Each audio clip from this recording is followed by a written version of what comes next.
Кога ќе се појави на пазарот, Hyundai Ioniq 6 ќе биде еден од енергетски најефикасните автомобили. Тоа го потврди корејската компанија официјално, објавувајќи дека електричната купе лимузина ќе има автономија од 614 км во зависност од верзијата. Потрошувачката му е декларирана на 13,9 кВт на 100 км, а батерискиот систем работи на 800 волти.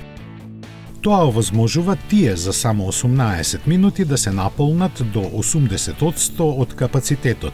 За ваквите бројки заслужена е и аеродинамиката со коефициент на отпор на воздухот од 0,21, што е една од најниските вредности кај сериските автомобили. Продажбата на Ioniq 6 ќе стартува пред крајот на годинава на одбрани пазари во Европа, а идната и во Америка. Ќе биде достапен во различни конфигурации на погонот со 2 пакета батерии и 1 или 2 електромотора. Ќе се произведува во Јужна Кореја, а се очекува цените да стартуваат од 45.000 евра.